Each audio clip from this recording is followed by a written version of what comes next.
უკე თუ არა ისმინო ჩემი, სიკვდილითა მოჰკვდე შენ პირითა מחვილისათა და ხორცნი შენი მივსცნე საჭმელად მფრინველთა ცისათა. ქრისტეს მიერ განმტკიცებულმა მხცოვანმა მთავარმა თამამად უთხრა: არა მეშინის მე מחვილისაგან შენისა, არამედ მისსა მეშინის, რომელი იგი შემძლებელ არსს მოწყვეტად სულისა და ხორცთა და კვალად ხელმწიფებայի აქუს განცხოველებად. ამისთვის სასიხარულით მოვითმენ სახელისა მისისათვის, რამე თუ იგი არს ჭეშმარიტი ღმერთი, ძლიერი ხელმწიფე და მთავარი მშვიდობისა.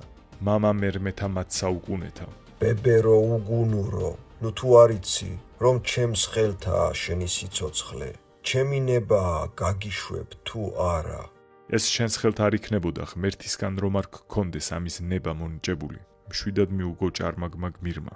შემდეგ აღიპყრო ხელნი და ლოცვა დაიწყო. გიგალობ შენ, უფალო ღმერთო ძალთაო, ღმერთო საუკუნეთაო, რომელმაც მომეცმე ძალი წინააღმდგომად უკეთურისა ამის მსაჯულისა. ღირს მყავმე ნათელსა პირსა შენისასა, რამე თუ შენ დამოვილთვი ქრისტე, ძეო ღმრთისაო. ლოცვად მდგარ წმინდა კონსტანტინეს, ნაკადულნი ცრემლთანი გარდმოდიოდეს თვალთაგან მისთა.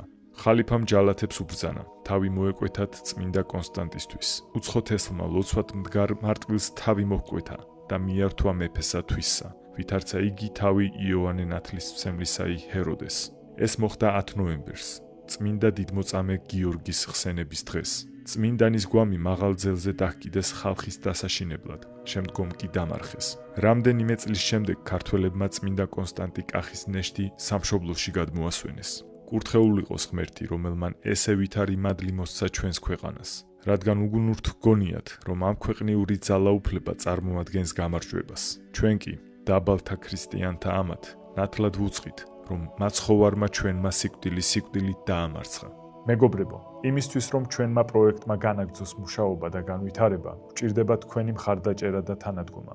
დაეხმარეთ არხს განვითარებაში და შეიტანეთ თქვენი წვლილი საქართველოს ისტორიის გავრცელებაში. დონაციის ბმული იხილეთ კომენტარებში.